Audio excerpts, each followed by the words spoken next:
সকলোকে শুভ আবেলি জনালোঁ। আজিও বহুত গৰম আৰু ফেনৰ তলতে ৰৈছোঁ, দোকানত যাব ওলাই।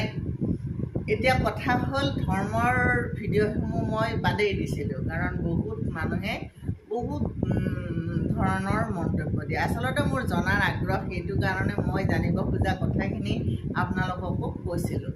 যা হওক, এতিয়া যিহেতু আপোনালোকে প্ৰশ্ন সুধিছে, সেইটো কাৰণে মই কৈ দিওঁ অলপ কথা। এই যে দুৰ্গা পূজা আহিল, মহালয়া 2 অক্টোবৰত, 2 অক্টোবৰৰ আগৰ 15 দিন পিতৃপক্ষ বুলি কোৱা হয়, প্ৰেতপক্ষ বুলি কোৱা হয়, কইনাগত বুলি কোৱা হয়। এতিয়া কিয় কোৱা হয়?